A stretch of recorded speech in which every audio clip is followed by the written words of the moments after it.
नमस्कार दोस्तों। नोएडा उत्तर प्रदेश में से एक अनफॉर्चुनेट न्यूज निकल के आ रहा है दोस्तों। 65 साल का एक बूढ़ा आदमी 3 साल की एक लड़की का डिजिटल रेप किया है। इस आदमी के अगेंस्ट पोक्सो केस चार्ज करके अरेस्ट किया गया। कोर्ट ने उसे लाइफ इंप्रिजनमेंट की सजा भी सुनाया है। आज इस वीडियो में डिजिटल रेप मतलब क्या होता है, इसके अगेंस्ट क्या क्या पनिशमेंट है वो हम डिस्कस करेंगे। यह आदमी का नाम है अकबर अली, मालदा वेस्ट बंगाल से बिलोंग करते हैं।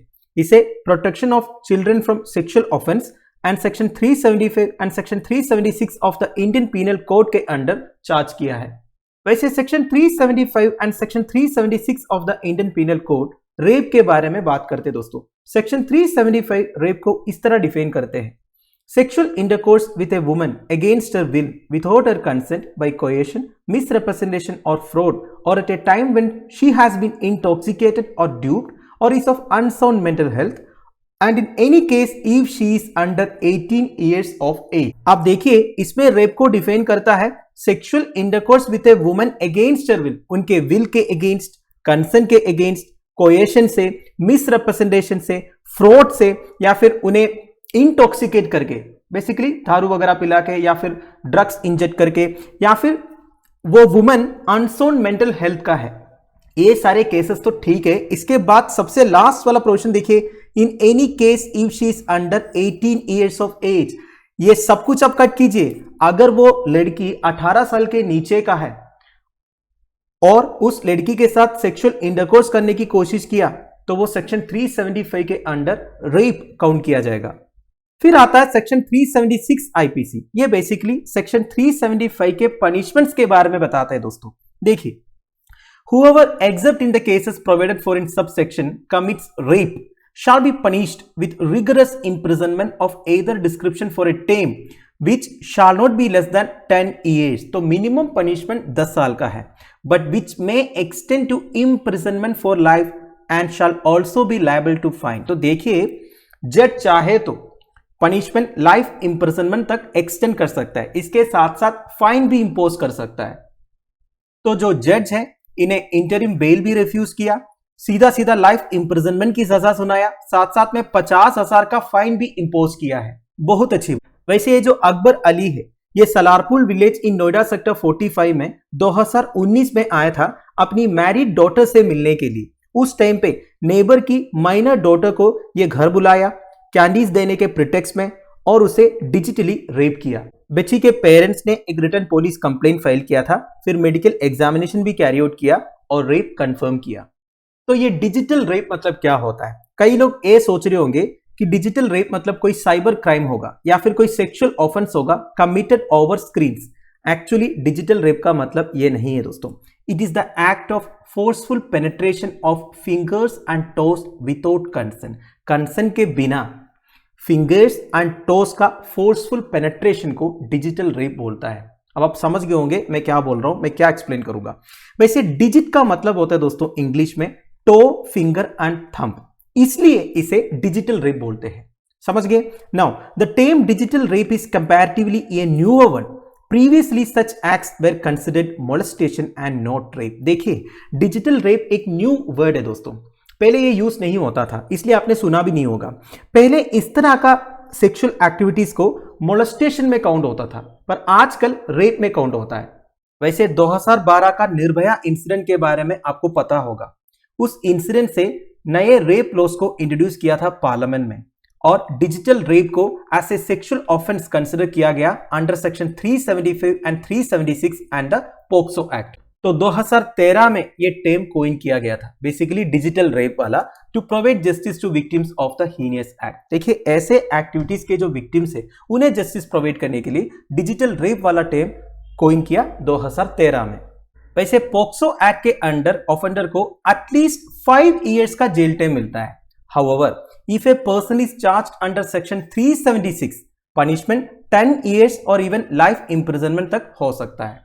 नाउ ये डिजिटल रेप वाला टर्म को कोइन करने के पीछे का कुछ इंसिडेंट्स चेक करते हैं। ऐसे ही होता है ना दोस्तों, जब भी कुछ इंसिडेंट्स होते हैं उसके हिसाब से लॉस में चेंजेस लाते हैं। तो ये डिजिटल रेप वाला टर्म कोइन करने के पीछे का कुछ इंसिडेंट्स मैं बताऊंगा। काफी साल पहले दिल्ली में 60 ईयर ओल्ड वुमन को सेक्सुअली असोल्ट किया एक ऑटो ड्राइवर ने। An iron rod was used to penetrate हर।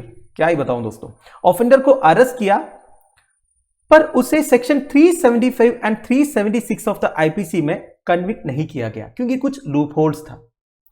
अगला 2012 में 2 साल की एक बच्ची from Mumbai was taken to the hospital bleeding. Actually 2 साल की एक बच्ची का वजेनल ब्लीडिंग हो रहा था, पर जब हॉस्पिटल लेके गया रेप का, सेक्सुअल असोल्ट का किसी भी तरह का प्रूफ नहीं था, but her vagina was burst. Eventually ये पता चला her father had been piercing the girl with his fingers, अपने फिंगर्स अपनी ही बच्ची को। सोचो दोस्तों, हाउएवर इस केस में भी फादर को डिटेन तो किया but not punished under section 376 of the IPC. अब ये दोनों केस में क्या हुआ दोस्तों, ये रेप में काउंट नहीं हुआ था क्योंकि रेप का डेफिनेशन कुछ और है, आपको पता ही होगा। पहला वाला केस में आयरन रोड पेनेट्रेट किया, दूसरा वाला केस में फिंगर इंसर्ट किया, तो दोनों रेप में काउंट नहीं होता था तब तक का प्रोविजंस के हिसाब से। तो इन सारे इंसिडेंट से यह पता चला दोस्तों definition of rape and sexual offences में लूप होल्स है, क्योंकि जितने इंसिडेंट्स मैंने आपको बोला वो सब रेप में तो काउंट नहीं हो रहा था ना। तो सुप्रीम कोर्ट ने क्या किया, रेप लॉस में कुछ चेंजेस किया। सुप्रीम कोर्ट को यह पता चल गया केवल सेक्सुअल इंटरकोर्स से नहीं और भी तरीके हैं ये वुमन और चाइल्ड्स डिग्निटी को वायलेट करने के लिए, इसलिए उन्होंने डिजिटल रेप वाला टर्म को कोइन किया। आजकल इस तरह के केसेस को डिजिटल रेप में काउंट करते हैं। तो न्यू डेफिनेशन के हिसाब से rape is considered an act of forcefully penetrating a woman's vagina, mouth, anus, urethra by a penis, any foreign object और any other part of the body. तो देखिए इसमें सब कुछ आ गया दोस्तों, किसी भी तरह से एक वुमन या चाइल्ड की डिग्निटी को वायलेट करने की कोशिश करेंगे तो ये सारे रेप में कंसिडर किया जाएगा, क्योंकि इसमें क्लियरली लिखा है दोस्तों एनी फॉरेन ऑब्जेक्ट और any other part of the body, तो इसमें सब कुछ आ गया ना। अब एक इंपॉर्टेंट पॉइंट है दोस्तों, सेवरल मीडिया रिपोर्ट से यह पता चला है जब भी एक बच्ची के साथ इस तरह के एक्टिविटीज हुआ है वो ऐसे लोगों से हुआ है जो वो पर्सनली जानती है या फिर उनसे बहुत क्लोज में है। ओनली 1% केसेस ऐसा रजिस्टर हुआ है दोस्तों जो उन्हें कोई स्ट्रेंजर से इस तरह के एक्सपीरियंस हुआ हो। मतलब आप समझ रहे हो ना दोस्तों, मैक्सिमम केसेस रिपोर्ट हुआ है रिलेटिव्स की तरफ से या फिर फ्रेंड सर्कल की तरफ से। और भी कई सारे incidents of digital rape report हुआ है दोस्तों। नोएडा सेक्शन से ही 3 केसेस में आपको बताऊंगा। कुछ दिन पहले 50 साल का एक आदमी को अरेस्ट किया था for digitally rapping A 7 month old girl. सोचिए दोस्तों, 7 महीने की लड़की को डिजिटली रेप किया।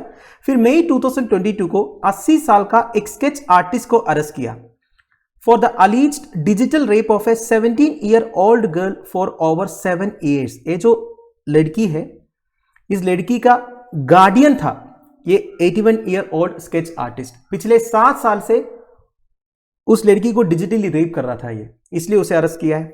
फिर जून 2022 को 5-year-old kid was allegedly a victim of digital rape by his father। अब देखिए दोस्तों, नोएडा एक्सटेंशन में एक हाई राइज सोसाइटी में एक फादर ने अपनी बच्ची को डिजिटली रेप किया। The incident came to light after the girl complaint of genital pain. अब देखिए लोगों को तब पता चला जब 5 साल की जो लड़की है वो कंप्लेंट किया जेनिटल पेन का। तो दोस्तों दैट्स इट। ये सारे इंसिडेंट्स सुनने के बाद ऐसा लगता है कि हमारे देश में जो लॉस है वो काफ़ी नहीं है इस तरह के केसेस को प्रिवेंट करने के लिए।